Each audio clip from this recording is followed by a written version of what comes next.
This week's episode of Ear Biscuits is brought to you by Squarespace, the all-in-one platform that makes it fast and easy to create your own professional website or online portfolio. You know, I think I'm going to be using Squarespace to use our URL, Internet Peanut Butter. It's been redirecting to rhettlink.com, but I think we need to change it and make it go to just peanut butter type stuff. You want to start selling peanut butter? I don't know.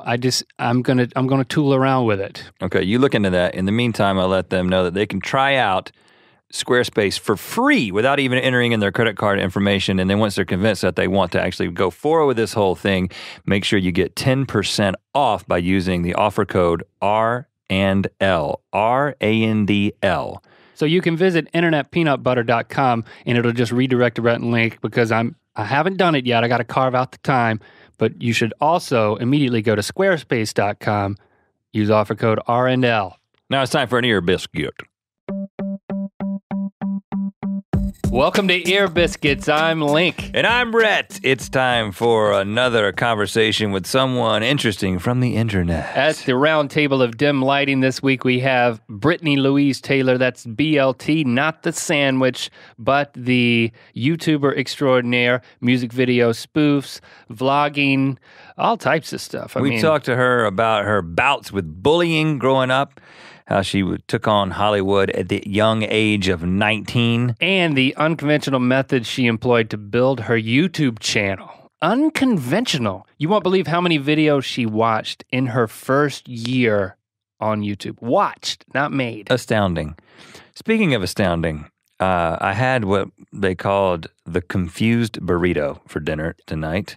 I was there. I heard you order it, and I was confused. Well, there's this. Is that why it's called confused burrito? No. Well, there's this Mexican restaurant not too far from us. Well, that's not saying a lot. We're in Los Angeles, but this is probably the closest Mexican restaurant to our studio, and we've never been. And we decided to go to it. Nice atmosphere, by the way. It was kind of like a Disney World restaurant on the inside, like doors to nowhere, windows to nowhere. Well, yeah, barrels with nothing in them. Yeah, I loved it. No animatronics, though. But on this, I always go for the special. What were the barrels? Is that like casks of whiskey, tequila? Tequila. Yeah. I always go for the specials.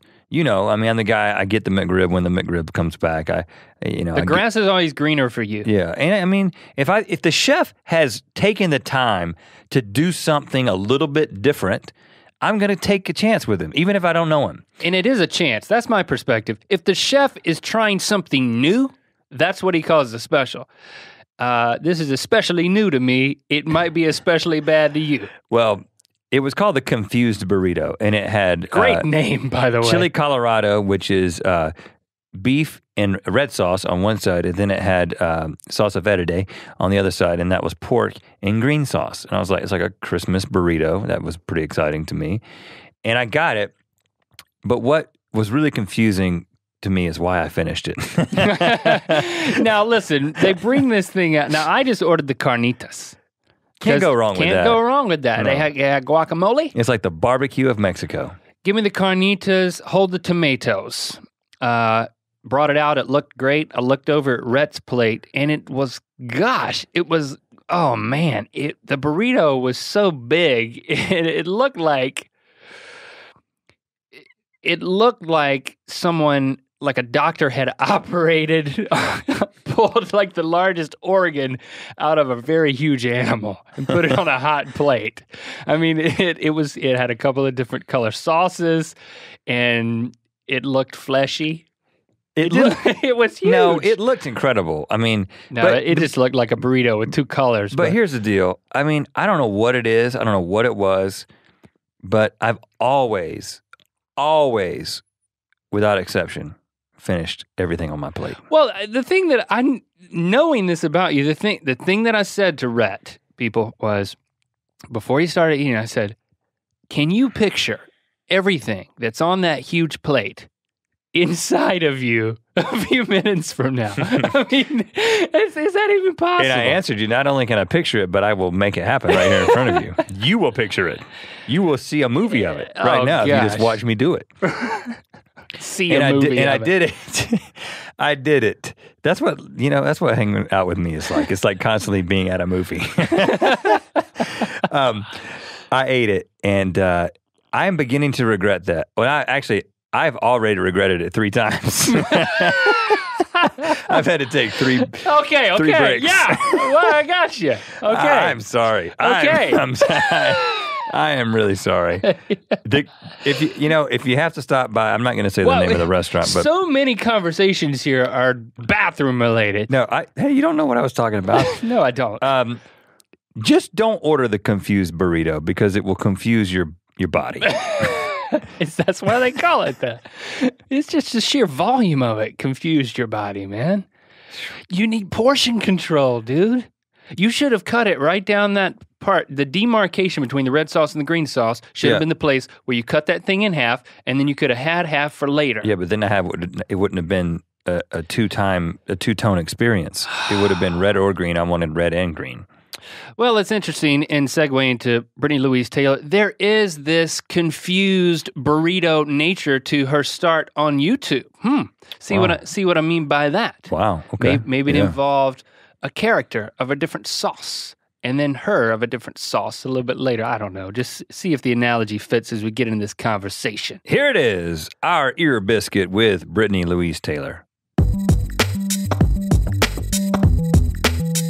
No, I shot a Hunger Games parody yesterday, and I was at the beach in like Katniss costume, and like everyone was laughing at me because I'm like singing because there's a couple fart jokes, and I had to I was like let's see these lyrics in this Katniss costume with a bow and arrow. And I ran into, Keep the Heat. I ran into him. He's like, oh, hey. Really? It was out in Malibu, like in the middle of nowhere, like this beach. Only in LA. Were you at the El Matador beach? Yeah. That's the beach. That's the beach? Okay, I didn't know about that. We shot on that beach, too. Okay, because I needed just a good location. So. Well, it's like the One Direction. I didn't know that. You that. don't know you're beautiful. That's our beach, that was the right? beach? Isn't it? I think so. But you'll see it in a lot of videos where it's, okay, we need a beach with like a rock. that has a hole underneath that looks like, kind of like Hawaii or something, yeah. Yeah, so we shot our, rub some bacon on it there. And there's always something going on down there because when we were down there was a guy shooting a bikini model on the beach. And we were like, you know what? She was in the background of our robot shot. Yeah. And we were like, you know what? Let's just leave this. She had on a thong. God. We've never had a thong in any of our videos. You've never had cheeks in the videos. And this was not a cover. This was not a cover of the thong song, which we've considered doing many times. But this particular time, it was an original song. And that song is so old, dude. Nobody even knows what that song is. They know what it is. They did. Because I did a video on my second channel with Andre. I think we had some sugar and we were just like laughing. So we didn't even know the lyrics and we were just like both going back and forth and like dong dong dong dong. Can't handle it. And he was like, I'm like scandalous. I was like just knew like one word in every line that he was singing. It was brilliant. So, have you ever had butt cheeks in one of your videos? No. I think I've had yours or anybody else's. Well, I mean, I've had pants super tight that you probably it probably leaves little to the imagination. Super tight pants. Yeah. Like in the Katniss video we just shot, I was like, well, okay, they're like Lululemon pants, and like leaves nothing to the imagination. Like you can see the cheeks in all their glory. Like, right. Isn't that what the big controversy is about? About their pants. Yeah. They are. They're a little... Yeah. I didn't use a lot of butt shots. So okay, you kept it tasteful. I did.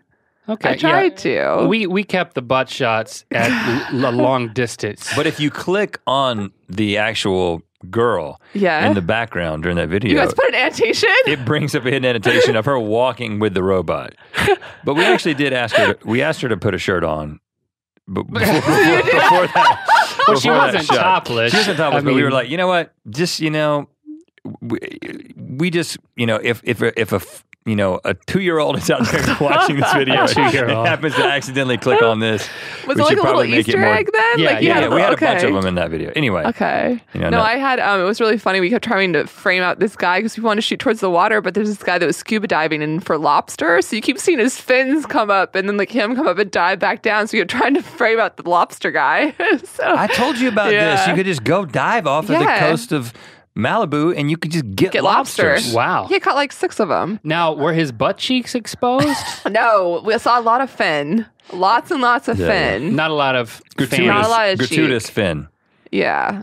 Yeah, and I had a lot of people, because at that beach they have the upper where the stairs are, there's a mountain. Well, there's everyone kept sitting up there and watching us. We started to get this crowd of people what is she doing? Because I have this bow and arrow and I'm lip syncing to these lyrics. Now, here's the age-old question though. Did you get a permit? No. I can't afford permits. Of course, we didn't either. I mean, I've talked to many people who have shot at El Matador and no one's ever gotten a permit. One Direction probably did though. I know. I think that I don't know. I mean, and I don't even know. I'm one of those people I just fly by the seat of my pants and film in different places. And if we get in trouble, we go somewhere else. Yeah, right. Go and I'm always super polite and I'm always super polite and I'm super nice. And the only time that I got in trouble a little bit, we were filming at the old zoo in Griffith Park. And I didn't know that that's heavily patrolled by the rangers, because and it's haunted by the ghosts of animals. Oh, is it? Yeah. I didn't know this. I didn't get that creepy vibe. Just well, that's good. You weren't haunted. You just were approached by a ranger. Just approached by a ranger, and I had a pink wig on and this floral, full floral costume, and he was like, "You can't be filming here, blah blah. Do you have a permit?" But we just ended up going up the street and running and filming in the bushes, or we just ran away. But I got what I needed before he kicked us out. Oh yeah, that's what. That's interesting. Well, I was going to bring it back to butt cheeks one more time, but instead of doing that, why don't we just go back to your backstory not your backside? Okay, not the backside, just the backstory. Where you from? I'm from Sedona, Arizona. Well, I moved when I was 1.5. My brother is really allergic to mosquitoes, so he used to blow up a balloon. And in Minnesota, where we're from, it's Minnesota. It's the national bird. So there's mosquitoes everywhere. So where in Minnesota? St. Paul. St. Paul. Mm-hmm. Twin Cities. Well, no, one of the Twin Cities. Yeah. Well, yeah, you can't have one without the other. Been there before. Now your laughter sounds like a machine gun. That's it's a genetic thing. My brother does it too. It only happens for now I'm totally self-conscious about it. It happens. No, it's great. It happens randomly, and we call it the machine gun thing. Can you do it again? But that's me trying. But it's when I think something's really funny that it usually comes out. I either squeal or I machine gun. It's a little frightening. Not both at the same time. No. Okay, so you and your brother do that. Are you also allergic to mosquitoes? I'm not. He is. So you got that gene, but not the other gene. Yeah. Okay, I got machine gun laughter. Machine gun gene. laughter is both of us, and the mosquitoes. The bugs always liked Blake. He's the one that if we go camping, Blake's my older brother. So if we go camping, he's the one that gets eaten alive in 2 seconds and is covered with lotion. I mean, so this was so serious that it required a relocation. He literally would blow up just his whole body. He was just allergic. So, and he was just a toddler, and my brother was 17 months older than me. So he was 3 at the time, and I was 1.5. And my mom's well, the 2 places we could go to were New Mexico or Arizona for not a ton of mosquitoes. So we looked into New Mexico first. What is she doing? Talking to? How do you find this out? Is it? I think that I don't even know how you find that, because that was before library. Internet. Yeah, exactly. That was before internet. That was probably word of mouth. I'm sure now you could probably go on Google and put cities without mosquitoes, but I think it was just probably a lot of word of mouth, and they wanted a small community, someplace to raise us that would be safe. And so what were your parents doing at the time? Oh, my parents were so funny. My dad was an airline pilot and my mom was a flight attendant.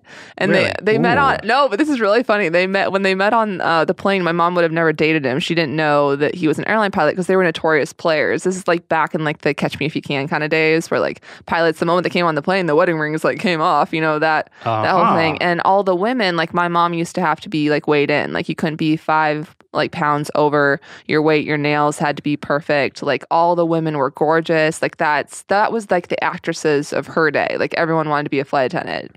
So she was just literally they were weighed in. Literally weighed. Literally, you come in and if you were 5 pounds over your weight limit, you could not fly. Well, you do need to be able to fit in the middle aisle. I mean, I'm just seriously. I think that should be the realistic limit. It shouldn't be a mass thing. It should be a volume thing. Yeah, but she had to literally get notes from her doctor because she was allergic to nail polish. Our whole family has allergies, so she couldn't wear it, and so she had to have bring a note with her and bring it with her to every check-in, or else she wouldn't be allowed to fly because her nails were painted. Yeah, It was I do crazy. Not. I do not accept service from flight attendants that do not have their nails polish, painted. yeah. Okay. Well, then you would have not liked my mom. So they met on a plane just as passengers, and she said they were dating for 2 months before she asked him, like, well, what do you do? He's like, I'm a pilot. She's like, no, you don't. You're not a pilot. I don't date pilots. So he had to go get his uniform to like prove it to her. But they were married, and my mom was still working for a while when she had me. So I think when we moved to Arizona, she was still flying, but then she decided she wanted to be home with the kids. It was too hard. But they were able to just pick up and move somewhere else because of the way that the flight industry worked. It's pretty easy because you just have to be near a major city that you can be based. Like my dad worked for Northwest, so like there's certain places like St. Paul was a base, and like Phoenix was like a main station. Okay. It just had to be some place that he could get to wherever else he needed to go. So there's certain cities that you had to live near, and so I think that's part of the reason they picked Arizona too, was that it was close to Phoenix, so like an hour and a half. So your mom is allergic to nail polish. Everything. Your brother she's allergic to everything? Everything. She like literally, she's the one like when we were in, like I was raised Catholic and then like we just like switched. It's so fun. Like now we're just like Christian. I don't know. She like, in Catholic they have the incense. She'd be the one like just like hacking and her eyes streaming and have to run out when they do the incense down the aisles. Like we'd have to sit in back and she'd have to bring like allergy medication and like sneak out. She couldn't handle it. She should have just channeled that into like a big emotional reaction, and everybody would be like, look how spiritual that lady is. I've been healed. I've been healed. That's a charismatic church, not a Catholic church, in my understanding. Yeah. When you do that at the Catholic church, they kind of just look at you like, what's wrong with that lady? You need to go to the Church of God. No, you have to keep it in. Like it's all about keeping it on the inside. Right. Live with your pain. No, but so yeah, like our whole family has food issues. I don't know. Well, what do you have? Me, I have tree nut. This is awful, and I hate it. I have a tree nut allergy, like which means like I can't have like almonds, Brazil coconut, nuts. any kind of nuts. And that sounds wrong. I love nuts. I do. I love like peanut butter. I love peanut butter. It does Is peanut butter a tree nut? No, peanuts are actually a fungus, but like most people are. I know way too much about food. What? Hold Yeah. on. Back up a second. Yeah, peanuts are actually a fungus. They're not a nut. You didn't know that? I thought they were a legume. Oh, I don't know. I heard they're a fungus. That's when they have like the kind of like what is it called? Hold on. She said, you didn't know that? Well, I don't know. That's what you just said. I know very little about this, but I'm going to go out on a limb and I'm going to say that I am almost positive that peanuts are not a fungus. I don't know. We should look on your phone and Google No, we can't do it. We can't cheat. We cannot go on the internet during an ear biscuit. But I bet peanuts can get fungus. No, I think that I've heard that they're a fungus. Whatever. I think if you spell legume backwards, it's kind of like fungus. No, I think you're reaching. I'm trying to help you out here. So you can't have almonds. I can't have almonds. Brazil nuts. You know about how they get Brazil nuts. Talk about a tree nut. I mean, this thing, the tree is just in the middle of the rainforest. And they don't grow them anywhere. And the trees are like hundreds of years old, and they have these huge pods that if they fall, they will kill you. And they fall down, and people collect them. And it's every Brazil nut that you eat in one of those packs of trail mix or wherever you get it, it was from some tree in the rainforest. It is not harvested like a normal thing. It is in a freaking rainforest. Wow. But you'll never know about that because you're allergic to them. I will never know about that. And also, what is it? Is it macadamia nuts? Or I'm trying to think. Cashews actually. Did you know they have to be steamed to be opened? So they're like susceptible to like bacteria and fungus because to get them out of their shell. You got to get the peanuts out of them. Sure. You have to steam them to get them open. Like, because you can't just get them out. Yeah. So did you ever have like one of those really bad reactions where you had to like get the EpiPen and stuff? I usually I've never had to do EpiPen, but I'll get hives. I'm the one that, and I get it, like, it's weird. It'll start more of my stomach. I'll start itching, so it's always around my stomach, and then I get like these red kind of hives just up in my body. It happens randomly. I'll be at a restaurant and I'll be like, oh, don't know what they put in there, but my body don't like it. So yeah, I got hives once in my crotch. And I went to the doctor. Are you sure it was hives? And I had to... It was, I swear. And... I wish you guys could see the look. Oh, Rhett's face. I'm fine. Yeah, I wish you could see the look on Rhett's face. His jaw was just dropped open. Yeah, I didn't know about this. So, Brittany, tell me about your past. I got hives in my crotch. Yeah, I went to the doctor to get it checked out. I'm gonna keep going with this story. Good. I want to hear it. And the Oh my! it was one of those intern assistant persons, Okay. and they got me to drop my pants and took a look at it. This guy, and it was really awkward. And then the doctor comes in, and I'm like, okay. I tell him the whole story again, and I start dropping pants. I don't need to see. And he just says, here's some antibiotics or something, and he didn't look at it.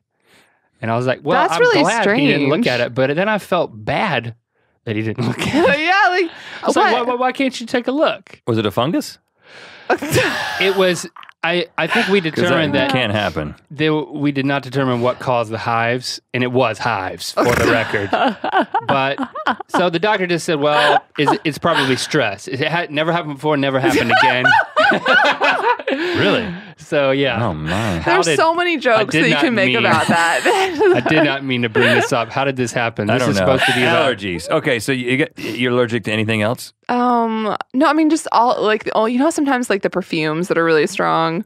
I'll be at, like, the post office, and some woman will have spray on this perfume, and I will just be dying. I'll have to walk out, and my eyes will start streaming. So I'm just sensitive to, like, awful perfumes But sometimes. nothing ever life-threatening. No, God, So it's all minor. So your brother changed the trajectory of your Yeah. life from Yeah. an early age just to kind of save him from swelling. Exactly. Because I mean, the thing is, like, you know, especially when kids are that young, it's dangerous because if he kept swelling up, like, what if his allergy gets more severe and his throat starts to close when he gets stung, or, you know what I mean? It's not like you need to get kids out of that. And it like, was happening regularly, I guess. yeah, Yeah. like to the point that they had to move because he was Wow. just getting eaten alive. And so, how old were you when you moved to Arizona? 1.5. 1.5. So So I don't your first even memories are in the remember. desert. I do. My first memories are like all I remember it was this real. Well, we moved to Sedona, so it was 4,500 feet is the elevation. So it's like an hour and a half from Phoenix. Phoenix is like desert. So where we moved to in Sedona, it's all red rocks, red dirt. It's like known for being a tourist city. Like they have 22,000 people that live there now. I think there was like maybe 2,500 or 5,000 when we moved there, and it was definitely a retirement town. And now it's just a full blown tourist town. Like they get like 8 million tourists a year or something crazy. It's beautiful to see the red rocks. Just you'll have to Google it, Sedona. Like it's been in a lot of movies. Like it's just gorgeous. But there's nothing to do. Like it's a small tourist town. So what did you do? What was life like the grade school Brittany growing up? Oh God. I mean, I think the good thing about it, I mean, the bad thing was there weren't a lot of kids, and any kids that you met or friends that you made were usually tourists and they're gone in a week. So I had a lot of friends that were like from New York, from Tucson, from Phoenix, from other places that would come in the summer for like a week or come. I mean, I think that was really hard. But the Brittany young, because there was nothing to do, we spent a lot of time hiking and we go to the creek a lot. Like people don't know this, but there's a place called Slide Rock, and the locals know not to go there because it gets shut down like multiple times a year for like E. coli bacteria because people like go to the bathroom in the water.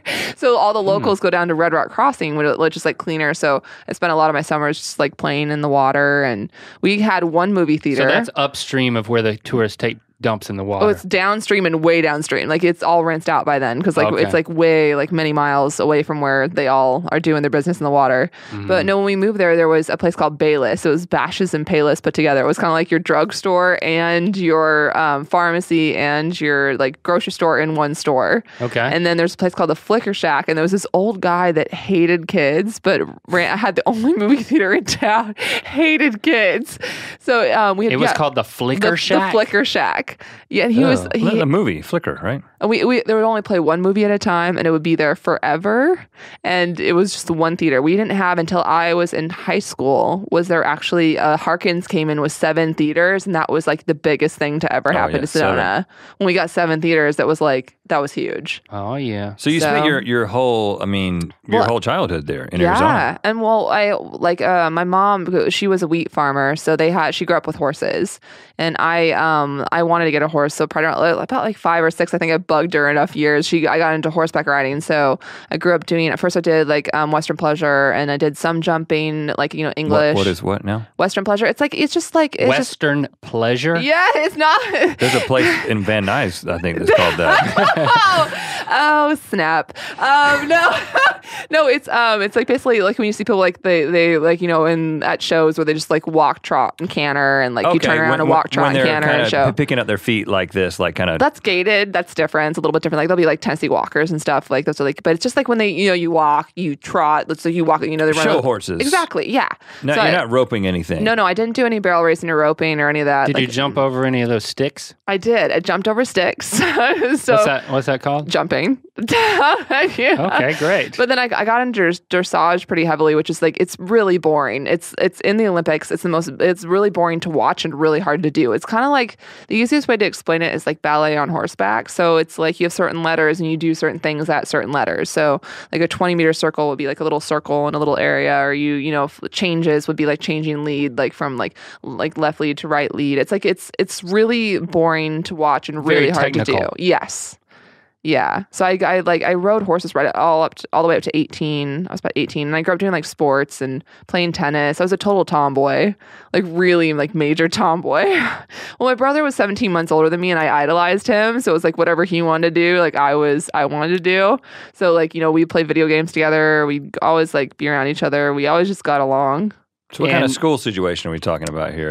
School situation was really strange because it was such a small town, and like Arizona is like second worst in the nation funding for education. So kindergarten was good, and then they pulled us out in first grade. We weren't learning anything. It was like nap time and playing with clay. So my mom actually started a school in our basement, and then it was called Children's Open School, and I went to the school there for 2 years till third grade. And they started a school in your basement. Started a school in our basement. Like a homeschool? Yeah, a homeschool situation. And then we had 15 students. They paid tuition. They got a gifted teacher to come in. Her name was I think it was Brenda Whitecoff, if I remember correctly.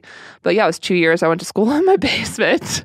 But it was honestly, it was great. And I mean, they opened up the school to like, they had an interview process with the parents, but it was like the parents had to do with stuff with the kids at least once a week. And then once a month, there was a group activity where we went camping, or we were studying like ruins, and we went up to Flagstaff, Arizona, and we did excavating. Like we got to go into like where the NAU, like the dig sites, and like, dig up pottery and whatever and all that jazz. So it was, and like we went to like Lowell Observatory and stayed the night. Like it was really cool. Like it was a very like, the school was very interactive. And it was an interesting teaching method because you could do anything you wanted all day, but all there was to do was educational activities, and you had to do one thing that had to do with math or one thing that had to do with science, but all the toys, all the activities were learning. And there was one teacher, yeah, who was there kind of making all this happen. Yeah, and then I think it was about third grade that I really missed, like I wanted to be around the kids, and my mom's like, I'm just going to send you to school to socialize. So I went back into school system at third grade, and then just stayed in public schools up until high school. But I ended up switching. I had pretty bad experiences with bullying when I was younger, so I had to switch schools. So tell us about that. How old were you when that happened? Oh God, both my brother and I were just like blonde hair, blue eyes, just like, like really tan. We're just nice kids. But because my dad was an airline pilot, and at that time in Sedona, it was just, everyone thought we were like, filthy rich. And it's like, no, we're just middle class. But like the median income was not what it is now. Like now it's like multi-million-dollar houses everywhere. But at that point, like, they said that my parents like overbuilt, and they just built this just like nice, simple house. Like, oh, you overbuilt for Sedona. So everyone, like all the parents, I think a lot of it starts with the parents. So the parents like were, thought my parents were rich. So then the kids thought I was rich. Because my mom, like, she would like, my clothes were just from like Banana Republic, or something, or the Gap, like nothing crazy. But I always had just like nice clothes, or I don't know. So I had a lot of issues with like girls. It was really funny in kindergarten. I had a boy that kept ripping my dresses, and my dad's like, he showed me, he's like, next time he does it, just punch him. So he showed me, like, took me into his bed. We practiced. So the next day he went to rip my dress, and I punched him so hard that it turned black underneath his eyes. Both eyes? Both eyes. Yes, both eyes. And you tried to shove his nose into his brain, didn't you? I must have. That's what your dad told my you. Mom, they called a principal, and then my parents had to come in for a teacher meeting. I was in kindergarten, had to come in for a parent-teacher meeting, and we were at the grocery store that night, and this guy, like this little kid was his mom. He's like, Mom, that's the girl that decked the boy at school today. Like my whole sister was so funny. But so I'm confused. Who was the bully? Well, he kept ripping my clothes. Okay, so, got but it. I was left alone up until like I left school like that. You know, my dad was like, I would literally come home every day with like ripped clothes. And my dad's like, just deck him. My dad's old school. He's from he's again a farmer. He grew up in California. So my parents are like, they're like from the mentality like you step on someone's property, shoot them. You know what I mean? Like if you're not supposed to be there, they're literally like they're just I don't know. They're from a different planet. Well, if nobody was stepping in, and if the teacher wasn't stepping in, we tried that, and the kid would keep ripping my clothes. My dad's just deck him. He never did it again, did he? Nope, I was left alone up until but then I left school, and then people thought I was even in high school I got I worked really hard and I saved and I got an older BMW and I was making the payments. I was working all summer to make the payments on the car. Well, I would come out and people would write spoiled BITCH on my car. I literally wrote it on my car. Like spray paint type No, stuff? they took it was dirty. They just basically scraped it in with their fingers. But it scratched the paint. But the stuff like that happened all the time. But I feel like honestly, I always feel like it was a blessing because it just made me stronger. And I think that I'm the last person to judge people because I was judged my whole life. What do you think was the lowest point? I think what probably was really hard, there was this girl that was, we finally got this family that moved in on the other side where we were at in Sky Mountain. There was this auction where this house was foreclosed and this family bought it, this doctor, and he had three daughters and a son. And I became friends with the oldest daughter and she had a sleepover and I ended up being the first person to fall asleep. And while I was sleeping, they poured nail polish on me. So I woke up in the middle of the night and my skin, I was like, what's going on? They're like, oh, you knocked it off the counter, blah, blah, blah. It came out later that they poured it on me because my mom went back after them. But I literally had to call my mom, go home. She had to go get nail polish remover. My skin was bleeding. It was really bad. So I had stuff like that all the time. I had, I don't know, just girls pulling my hair, girls. And I'm not a person I didn't do anything. They would just pick me out. So it got really bad in junior high. So I ended up having to go to a separate school that was in Big Park, which is it's 45 minutes away. So I had to ride the bus 45 minutes and then ride it an hour back. Every day to go to school. But it made things, it got a little bit better. But then I had a girl at that school. The problem was that it's just so random. That's when I really started getting into theater and acting. And they had Missoula Children's Theater is a traveling thing that comes to town once a year. It's really cool. And everyone comes from Sedona, Cottonwood, Camp Verde, any of the Flagstaff, they'll come and audition. It's a week-long thing where they put on a play in a week basically. Mm-hmm. So they had, and everyone wants roles in it. Everyone wants to do it because it's really freaking cool. They bring the sets. It's just all the costumes. It's amazing what they do in 1 week. But they had, for the Wizard of Oz, they had auditions. And out of, I think it was 550 people or whatever, I got the role of Dorothy. And then that caused a lot of problems because I just had girls that just didn't like me for whatever reason. And that was at the new school. So it's just girls. And we're talking about a time before, today there's all this anti-bullying stuff. There wasn't anti-bullying campaigns, and so there's documentaries about it. There's movements. There's organizations. Yeah. This is before any of that. Yeah. So, how do you? What do you think about the way that things are handled today? And do you wish that somebody had kind of stepped in and helped you, or you're like, you know what, this actually made me who I am? I'm really glad that I'm glad it happened to me, but I don't want it to happen to anybody else. Does that make sense? Yeah. I think it made me really tough because I moved to Hollywood when I was 18 by myself. I went on 150 student film auditions before I booked a student film, and it's not that hard. Sometimes there's 2 people auditioning. It's not, and I know I'm not doing a bad job. I know some of them really well. So I think I was so used to people attacking me or rejection or whatever growing up that it just felt normal. It was oh, okay, well this is life. Let's try. I got so used to knowing that you just have to get up and try again and get up and try again because my mom made me go to school. She made me go, and she didn't let me. She would give me what she called sanity days. Once a month she would say that I had a doctor's appointment or something. She'd just give me the day off, so she let me stay home. But it was basically like torture every day. Yeah, I would come home crying. It got better when I got into high school because that's when I got really bad acne, and then the girls finally started being nice to me. Oh, really? Because my skin was all broken out. So then it was oh, okay, then I wasn't so much of a target. And being in high school, by that point, there had been some more people that moved into the town that quote unquote had money. And again, my parents were middle class, but it was just most people were very low income. Mm-hmm. So to them, they thought my parents were filthy rich. So I think that was when like high school actually got a little bit better. And I think too, people start to mature a little bit more. And I think that the difference between high school and grade school is grade school, they're going to say things to your face. High school, they'll say it behind your back, which I prefer a lot more. Like, talk about me behind your back. Like, just leave me alone. I don't care what you say about me. Like, just let me eat my lunch. So. And your brother, who you were close to, was like a year ahead of you in school, or maybe 2. Yeah. And so was he a resource for you? He like, I think in high school it was good because, you know, we kind of like you start to form, like, I hate to say it's like a posse. Like, you have people that you hang out with, and there's protection in numbers. So when you're around, like, you know, we had all, like, you know, we'd had LAN parties at the house, and that's when I started to become, like, if anything, more of my friends were guys than girls, because girls can be catty sometimes. Guys are more fun. The things that I want to do are usually guy things. Like, I want to go to the theme parks. I want to go to movies. I'm not saying all girls are like that, but just like it just seemed to work out that way, that I wanted, while they were having their Dune LAN party, I wanted to hang out and eat pizza with them. So like that, it just ended up working out. But I mean, my brother experienced a little bit of the bullying. Like, he had a guy like throw a burrito at him and like almost took out his eye. Like, just like, no, that was in grade school. No, I mean, it's interesting. Like, everyone has their own experiences and have gone through like way worse, but that's, you know, Sedona's a very interesting town. You know why though? It's so beautiful. I have this theory that people move there thinking it's going to solve all their problems, and then they realize wherever they go, their problems follow them. So you end up having this gorgeous place with all these crazy, miserable people. That's really what Sedona is. It's all we call them there's all the nut jobs. Like, they're all nutty.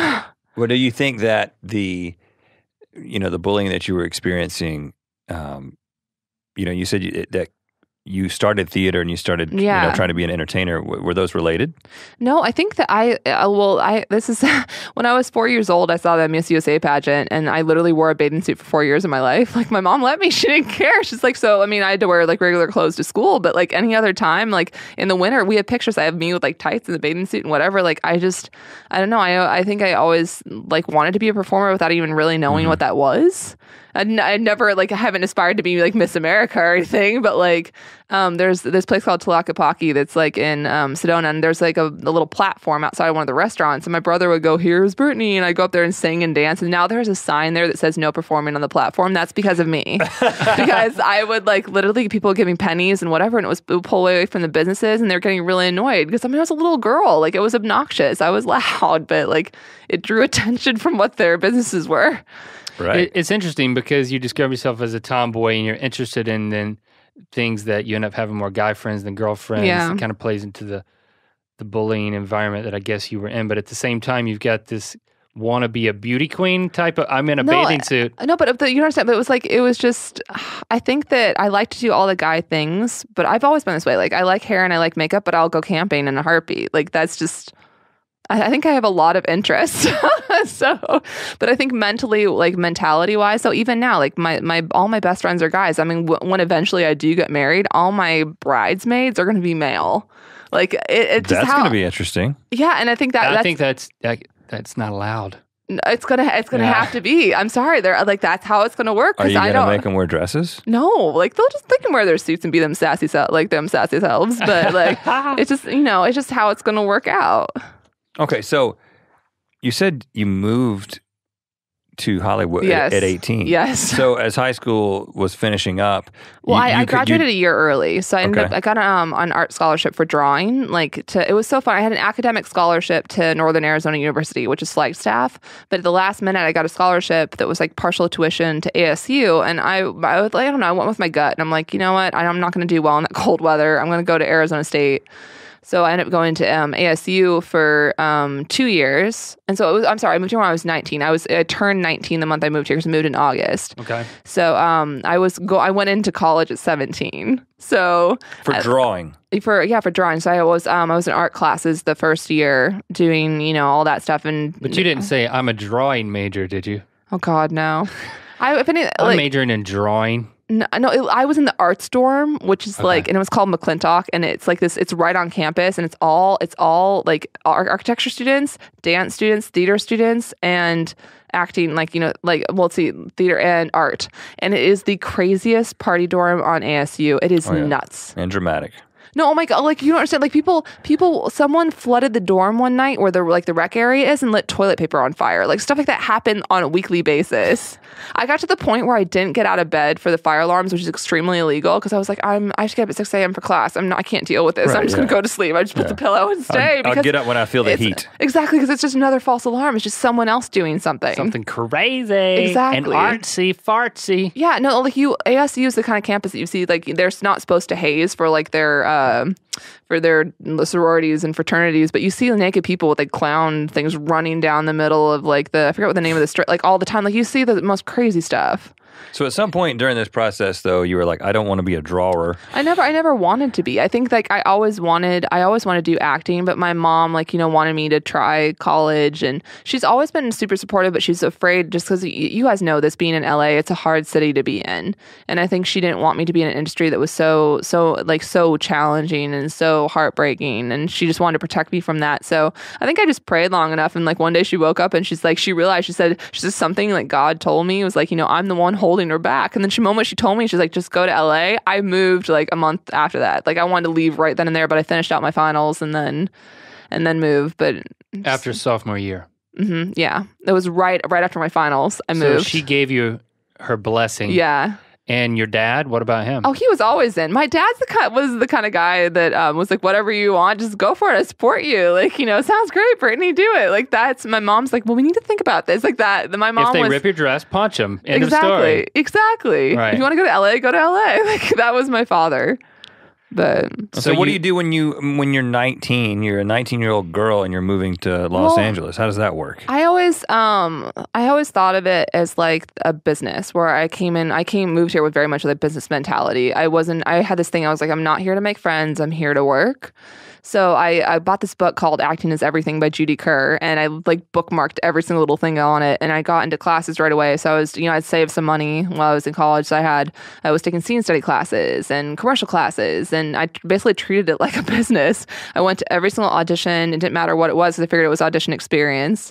And I did everything I possibly could. I did like tons of actor, the casting director workshops, and I went to producers a lot. Like I went to producers on like Ugly Betty and Gilmore Girls and Chuck and a bunch of shows. Some like casting directors seeing me, and I get so close. I get down to like the 6 people, because like what people don't understand, there's like auditions, and then there's like the producer callback. So on the producer callback, that's like they've already had 10,000 submissions. They've probably auditioned 100 people. They'll narrow it down to like 6 or 8 or 4 to bring to producers to show them. I would get so close on this stuff and then not get it. And it was driving me so crazy. So one day there was this notice on Now Casting for this company called Operator 11. And this guy I think his name was Josh Harris, he took his last $3 million and he created this company that was like live video broadcasting. And they were looking for people that wanted to do their own shows. So I, at that point that I thought about, I'm like, oh, well, would it be funny if I did this like clueless life coaching character named Ron Anthony Tanner? So I went into that and pitched them my idea and like made out with my hand in the audition, and they're like, she's crazy, we love her. So I started made out with your hand. I made out with my hand. Like I had the whole spiel about like Rhonda's like Rhonda kissing techniques or something, and like literally made out with my hand in character, and they were dying laughing. So it worked. So I started doing a show with them, and then I got up to like, I was like, at that point, this was probably 8 years ago or 9 years ago. I was getting like 100,000, 150,000 views an episode on my stuff. But and what was the outlet again? It was a live video broadcasting company called Operator 11. And it was, I came to work one day and the doors were just chain closed. They ran out of money. But it was a website. Yeah, it was a website. Yeah, it was like kind of think of like how people, they have like live stream now, or like it was like one of the first kind of like live stream sites. Ustream, Blog TV type thing. But I did it in a different way. I would pre-film all my sketches, and then I would go live for a little bit, but I would play my pre-filmed sketches. So I turn it into kind of like a show where I would do, I would intro it and outro it, but the middle part was all pre-done. And Are I they would just still play online somewhere? I have the FLV files, and they're awful. Because this is like what, 8.5 years ago, 8 years ago. Like, it's not like this is back in the day. It was just when still things were 4:3, like aspect ratio. Like it's not 320 by 240. Oh yeah, and like when we keyed things out, we thought it looked really good, and it looked awful. This is like before, come on, this is like, I don't even know if After Effects was out yet, or like, everyone was doing stuff in Final Cut, and like. But this is how you were getting paid. I was getting paid some. To the extra money, I did a lot of promo modeling work, which is, oh my God. What is that? It's so hard. It's basically like you on your feet for 15, 18 hours a day. And it's like, modeling clothes or it would be like a promo, like, how, let's say that you're like, you go to like any like volleyball event, and let's say there's Kellogg's is there, and they have a bunch of like attractive people walking around with like boxes of Kellogg's, like the new cereal. Right. It's called promotional modeling. So walking around a live event with toting some sort of product. Yeah, but what I worked a lot of because it's perfect because I'm pasty white. I did the AVP Pro Tour, so for volleyball, so that goes all over all the beaches, and that out in the sun for 15 hours. Beach volleyball, handing out sunscreen samples for like 15 hours at a time. Well, you're tall. I'm short in comparison to those people. Well, how tall are you? I'm 6 feet. Yeah, I mean, okay. Yeah. No, but I mean, like, I felt at home. I was like, oh my God, like, this is the first time in my life that I'm short. Like, everyone's tall in beach volleyball. But that's hard work. It was, and they think that the hardest part was that it took a while to get paid on stuff. Sometimes it'd be like 5 months before you get paid, because it's like you would get paid really well. It just take time to get paid. So I also worked out with my roommate where I was a dog walker. So I would walk her dog in exchange for money off my rent. So I get like $600 a month off my rent. So I did, and then for all my classes, I would paint I painted my one teacher's fence. I would pull weeds. I'd take care of her house when it's gone. Like, I would literally work out with my teachers, where I would work for them to be able to take lessons for cheaper. So I did anything you could possibly imagine to pay the bills. So the live stream job started from just going to yet another audition. Yeah. Which you at a certain point, you said you were kind of taking all auditions just to see what would catch. Well, because I mean, when I first, like, this is not so much how it is now, but like, well, I mean, it might be, but like a lot of actors when they first moved to LA will do a lot of student films, because sometimes those go to festivals and they do well, or they're, all the featured, directors. So I did a lot of student films. Like, when I finally did book one with LA Film School, I ended up doing 18 in a row. Yes, because what happened is I would be on set, and then like someone there would have their thesis project coming up, and I would just hand out my cards to everybody. And I was like, I was nice, and I worked hard, and I did my stuff, and I left.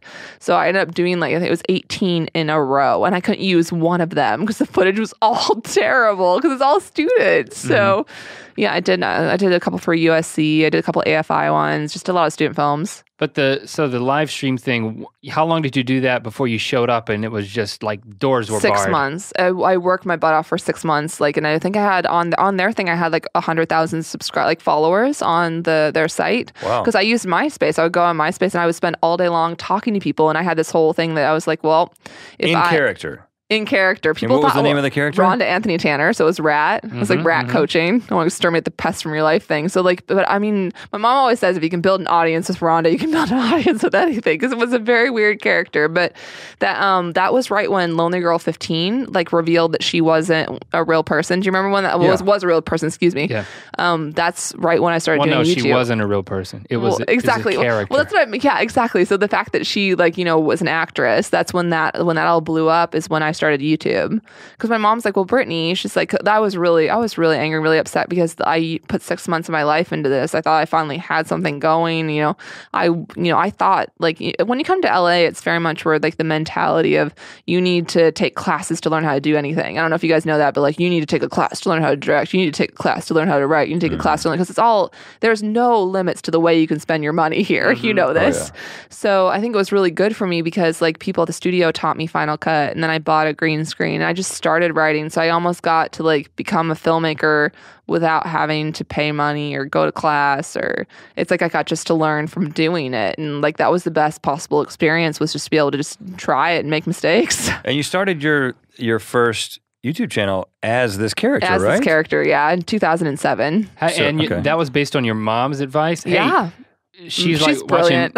she was watching Lonely Girl? Yeah, no, she saw something in the news, because she's like, Brittany, this girl is now, getting TV stuff from her YouTube channel. And I kept, what I kept hearing at the casting director workshops is you have to be, a co-star to get any guest star roles. You have to be a guest star to get any reoccurring or series regular. You have to get any series regular roles before you'll be up for pilots. They have this whole pecking order. And they kept saying, you have to be a name, you have to be a name, you have to be a name. And I'm like, well, what if you're a name online? Would that make a difference? So I thought maybe if I created something online online. I read this really good article by this casting director named Bonnie Gillespie, and she's like, you can either keep chasing these directors and chasing these casting directors and chasing these producers, or you create something and people come to you. So that really got me thinking. I'm like, okay, I need to, I've been here in LA for 4 years, like busting my butt. Nothing's major has happened. Like, gotten close on some things. So this was like my shot to do something. What's the closest thing you got to? Would we know something? No, I mean, I just like a lot of co-star roles. Big at the time. They were a big opportunity. Oh yeah, for you. no, there was an NBC pilot that I got pretty close on, but they never ended up shooting it. I got cast as the girl, and then it just fell through. So I mean, that was like the closest I got to anything. So Lonely Girl 15 was the way in to start a YouTube account for you. Yeah, I literally just saw her. Like I was like, okay, like is she? Maybe if I create something online that would open up doors. It's like I just love acting. So it's like any possible way. Like I'm the kind of person like I'm willing to put in the work, and you guys too. Like I don't care if I have to edit 20 hours in 2 days or whatever it is. I mean, as long as it's a good product and, I'm getting to do what I love, and it's worth it. So the first thing you did was you just moved that character over. Hey, I've got 100,000 followers over here. I'm going to start a YouTube channel. How was that transition? It started out where I in the first month I was getting about 5,000 views an episode. By month 2 I was getting 10,000 views an episode. And what year? This was 2007. Okay, yeah. So then on average, my average then after I think it was, I did that when I used to respond to every single message and comment. I literally got carpal tunnel in my wrists. I was responding 8,000 comments a week. I was insane. I just turned it into my full-time job. I was like, I'm just going to, and then the partner program came along and I was like, oh my God, yay. I think I had 3,000 subscribers when I applied to the partner program and got accepted. And that was so nerve-wracking. You should remember back then, because if you were denied, then you had to wait 6 months again to apply. Do you remember that? Okay, this is okay. I didn't know that's how it worked. Yeah, you have to, if they were denied, you had to wait 6 months to apply again. So when I applied, I got accepted, and I was like, yeah, I'm a YouTube partner. Oh my God. Yeah, so then I started doing stuff with Rhonda, but then I was on that channel for, I think it was about 2 years, and that's when I met Shane. Shane was watching my Rhonda stuff, and he thought that I was actually Rhonda, and when he found out that I think I put out one that was 10 facts about me, and I decided I would finally show people, and I think it did really well on my channel, because oh my gosh, she's acting. But it was the same channel. Same channel. So this was you saying this is a character. Exactly. And was that a bombshell for people? It was for a Shane. lot of people. No, for Shane it was. Because he this is Shane's words, not mine. He's like, oh my God, she's not retarded. He was these are Shane's words, not mine. So he was he's like, oh my God. So then we, I think we started messaging each other back and forth, because again, I watched 50,000 videos in my first year. You know how YouTube used to track the video views that you'd watch? Right. It would show you the number of views you have watched. Amount of videos, yeah. So I watched 50,000 videos in the first year. What? Because I was leaving comments, I literally thought, the best way to form a community is to go out and, make friends and watch stuff and be supportive. And I would leave really nice comments. If someone had a singing video, I'd be like, oh my God, you have a really good voice. Or I'd try to Did you invent positive. The phrase sub for sub? No, was that you? God, no. No, I watched your video, watch mine. It was No, I never did that. The only person I ever got blocked by was Bratz and Beretta. Oh, really? Yeah, it's so funny. I ran into them at the YouTube space. I'm like, you guys know you blocked my channel, because I used to go every day on to Lisa Nova and whatever, and I'd leave a comment on their channel page. Well, you went on our channel too. You probably. I remember. Was it the weird eye photo? Yeah. Yeah. I did. Was like, oh gosh, who is this? I didn't block you. You don't remember this? I do not remember it. I was dedicated, man. Because you could go to someone's channel page. You can still comment on somebody's channel now, but it's basically you don't hidden. See it. Yeah, it's not. This was a front and center default thing. The latest person to comment on a channel, and a lot of people wouldn't do it, so it would stay up there a while. Mm-hmm. And you do it a couple of times. I would, but in character. Exactly, 100% character. It was all sparkles and rainbows. Yep, all in character. I thought you were that girl, and I was like, B-Rat. Yeah, B-Rat needs to. Multiple times. I remember. I had forgotten that. Is amazing. It's kind of embarrassing, but not, because it was my past. So I think I've learned a lot. But it's you see what works. So Shane whenever you did that on Shane's channel, he had seen your videos, or maybe him and Kate used to watch my videos and make fun of me. Like I was like, Shane always has that person that he loves to watch for a laugh, and I was the person that he would watch and be like, oh my God, she's mentally insane.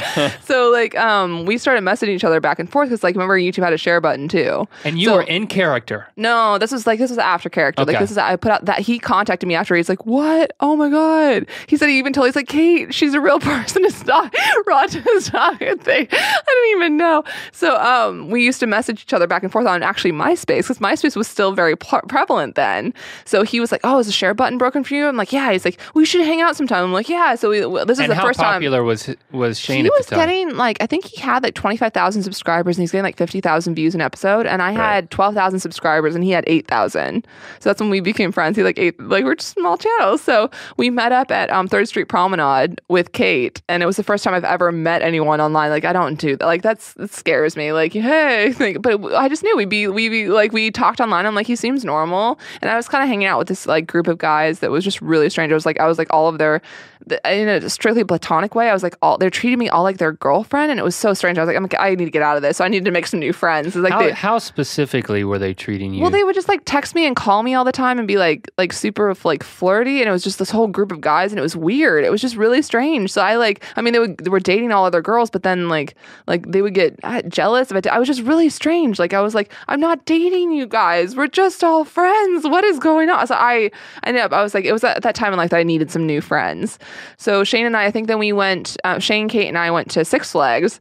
And I remember we went to Whole Foods later. He's like, oh, could you ever play an emo character? And I'm like, yeah, what do you want me to say? And I was just like really dry, like all throughout the supermarket. He's like, brilliant. So he wrote it. And then we did Emo Breakup. And then that went pretty big. And then we did How to Get Big on YouTube. And that I got big trouble with my roommate because like Shane like filmed on her bed on the one scene. Like I kind of talked into it, but it's really funny now when we go back and talk about it. But yeah, so that was what, on her bed? He filmed I don't want to say what part of the video. It's like weird. Just say it. No, it's like he's doing something very inappropriate to Joe Nation on my bed. Like, but they like censored it out. On your roommate's bed. On my roommate's bed, yes. And then a coworker told her, because the video got like, I don't know if it was a couple million views, and then she goes, I saw your bed. There's like, 2 dudes in it. Yeah, exactly. That's your house, and like they're filming, and so it was just really. She wasn't the nicest person, but still, I should have asked her. That was like one of my things going back. It was a guilt thing, but it was like one of those things where, like, I had no money, filming locations. Like, it was bad. It was bad. So at some point in this process, you say, okay, it's time to kind of develop my own identity. No, Shane's the one that said you need to stop playing Raw Dead. You need to create a new channel, and you need to, because you can play other characters. Is like, you should create a channel where you play all different things. And I was like, oh, light bulb. Like, duh, that's what I should have done from the beginning, was like be myself and play multiple things. So he's the reason I started. Yeah, what year is this? I think that was 4 years ago, 4 or 5 for my Brittani Louise Taylor channel. So then that's when I formed that one. So I think it was because of him that I did it. And I think the first video I uploaded was like the emo breakup bloopers or something, like from the bloopers from our video. So did you have a lot of success early on because you had Shane, who was growing in popularity, who was, you were appearing in his videos. So was it, I had moved quickly? Then it was crazy. I mean, but before that, I'd been on YouTube for 2.5 years. So like, it wasn't like, it was really weird. For me, like, I got really excited when I got 50 subs a day. Like, that was big. Like, my goal was like 20 to 30, where I would try to like, make friends. And I'm like, I at that point, I love to keep like a graph. I'm a person that likes like notes and lists. Okay. So like, oh yeah, I got like 15 subscribers today. Yeah. And then I would keep write down every morning what my subscribers were and my views were. You were doing your own analytics, in other words. Basically, yeah. Yeah, I was. So YouTube's nice enough to make that graph for us now, but back then you were doing the lines and everything old back school, then. Yeah, line graphing it. Mm-hmm. So I think that then when it went really crazy. But the thing is, like, about Shane though, he would kept doing shout outs and he'd tell people like, I remember I did a video for Panasonic and he told people to go say, "Show me your tatas" on my video, but like, show me your. Yeah. He told this. So literally, I have 50,000 comments of "show me your." Yes. So like, and I was like, how do I explain this to Panasonic? It was like, because your content is much cleaner. Like you won't say the things that No, Shane it's said just now. not You won't me. relay. It's different. Yeah, I think that's why we're friends. We're polar opposites. Like that. We Polar just all, opposites. Well, but we both have good hearts. But he's like, he's like dirty and will say anything, and I'm like, no, I won't say that. I'm still like a little child. Like I'm like, my mom will get mad at me. Well, what kind of audience have you built? Who are the? I mean, is it girls watching you? It's a different audience than Shane in some ways, right? And, in some way, I think that I've picked up but most of it's from Shane. So I have like my audience is like 83 or 84% female. Of just like between the ages of 13 to 24.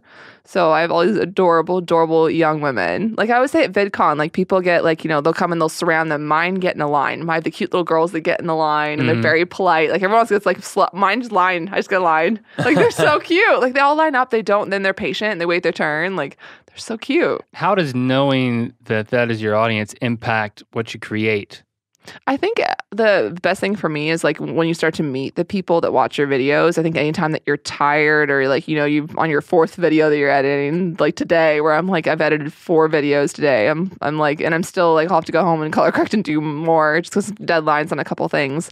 It's like when you meet the people and then like, there was this one girl I remember just last VidCon not too long ago. She was, came up to me in line and she started crying. She's like, you left a comment saying that I was beautiful and no one's ever told me that I was beautiful in my whole life. And she's this gorgeous Asian woman. I think she was Korean, gorgeous, like absolutely gorgeous. And I'm like, no one had told her that she was beautiful. Like just the fact that like me leaving a comment on someone's video could change their life like that. Like I think for me, like I love acting so much and I love the people more. So like, I don't know. I've always been like, I don't really get all stressed out when things happen with YouTube with numbers or things break. Like as long as there's someone watching, like I just love the kids. And I think something that just a casual viewer of yours may not realize is how technical you are in your approach. That you're very. I mean, you pretty much do everything on your channel. You do the music. You may get someone to produce it or sweeten it or whatever. Yeah, but I have editing and all of that is something that you take hands on, right? I just started to hire. I'm training, and she's brilliant. I've been training someone to help me just with editing on like the beauty videos, just because it's just like an extra 8 videos a month that I just need help on. So, but I write and produce and pick up the props and film and do everything. And my You're friend, very technically minded when it comes to those things. I love it though. I'm like when I have some of my friends that they're like, oh, I just want to act, just want to whatever. And I'm like, I love every part of the filmmaking process. I love the shot list. I love filming. I love editing. I love acting. I love the finished product. I love it. I always say I'll bleed for it if I'm passionate about it. Let's do it. I'm ready to bleed. Now, at what point has this point come? Did you say, okay, well, now I'm doing YouTube? I mean, that's what my career is, and that's what my career goal is, or is there still this sort of side dream or bigger dream beyond YouTube to be like, okay, I do want to parlay this into an acting career? You know what's so funny? Like have you ever made like a goal sheet, like of goals that you have? Well, like, okay, well, like spreadsheet. Okay, there we go. No, but pie chart. Pie chart. I'm too nervous to write them down. No, but I did. Then I'll find it and feel guilty. No, but it's so weird. I would like literally found the sheet that I wrote, and I think I found it, I don't know if it was a couple months ago, and it was like a reoccurring role on a TV show. And I'm like, I have that right now. I'm like a national TV commercial. I'm like, I have that right now. I'm like, all these things I've written down, I was like, check. A manager that believes in me, check. And it's like, I realized at that moment that I'm living my dream. I get to do what I love. And I'm like, I don't care if the project is on YouTube or it's a film or it's a TV show. I don't care where it's at because I feel like the lines are crossing. Like I was in such a rush and wanted so badly to break into TV and film when right now TV and film wants to break into YouTube. Like it's so strange. Like everything's going online and right now I have no desire to leave. If anything, I mean, I wrote an 8-episode web series. We had an offer for funding from one company. It wasn't enough money. We have another thing, fingers crossed that we'll see if it comes through. Like for me, if anything, I just want to keep, increasing the quality and things that I make. Would that be a new channel? What's the nature of it? I don't want to go into it too much. This is just a really good. It would be almost like a CW kind of show. So it's a like 10-minute webisodes. There's 8 of them, and it's very interactive and it's what my audience would like. Like it has to do with like romance and love, but it's really funny. Like the characters are each one's very distinct and it's very funny. So you're playing a character. I play the main girl, Samantha. Samantha. Yeah. And just give us a little bit of what Samantha's like. What's the hook? I think the big hook of the series is the relationship between her and her best friend because they're perfect for each other. He's in love with her. She doesn't realize it. So it's like that whole thing where you're always rooting for them to get together. And then they finally do, and then they don't. And then it's just all that. But it's like the series, again, I don't want to go into it too much. I'm so paranoid. I'm like afraid. The first 8 episodes are written. The first season's done. And I just, I want to get it made and get it out there. So it's a question of sponsorship with enough money to cover the budget. I just haven't I thought about doing Kickstarter, but I have major issues with being like, hey, give me $10,000 and I'll give you a line in my show, or something like. I don't want my kids' money or my viewers' money. I would rather get a sponsor behind it or get I feel like that's the route that I want to try. I mean, who knows? I might eventually if try Kickstarter, but I don't think I want to. I don't want my viewers' money to do something that I want to do. I'd rather it be free for them and them just, be entertained and have to deal with maybe a little bit of sponsorship in it. Now, you've been doing this for quite some time. 7 years, yeah. Right. And, and we have each other, this is not an easy business to be in because YouTube is constantly changing and you have to constantly kind of reinvent yourself and come up with new things and keep people interested in that kind of thing. You're doing this kind of alone. And you're still doing it, and you're going to leave from here and go and edit more videos. What keeps you motivated? What keeps you going?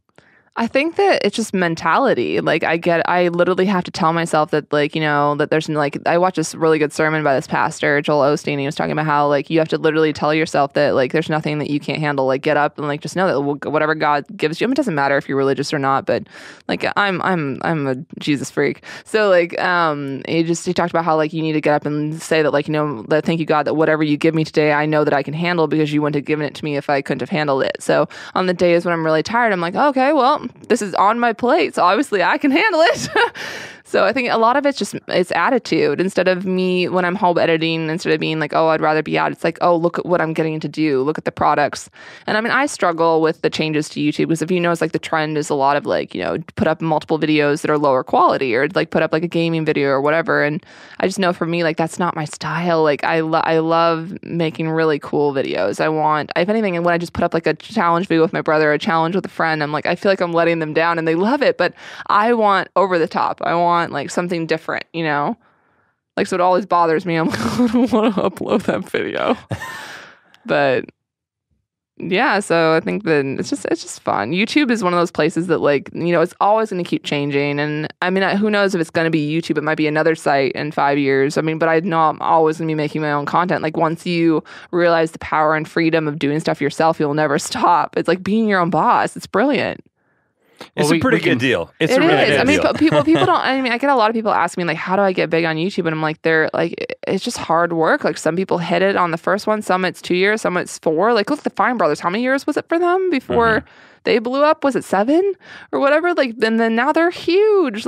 You can't. You have to put the work in. I'm get a camera, learn to film, learn to edit. You got to put in the work. And then if you want anything, you just fight for it. Well, we appreciate hearing your story of fighting for it and the success you've had. And thanks for this time that you spent with us. Grab the Sharpie. You got to sign the table. Oh, I do? Yeah. Okay. Do you describe it as I'm signing it, or how do we do this? Because they're listening right now. Yeah. Maybe you should go over that direction. There's good real estate for you. Some new territory over here. I'm going to put a heart. Oh, yeah. And I'm going to put BLT. Oh, yeah. Oh, yeah.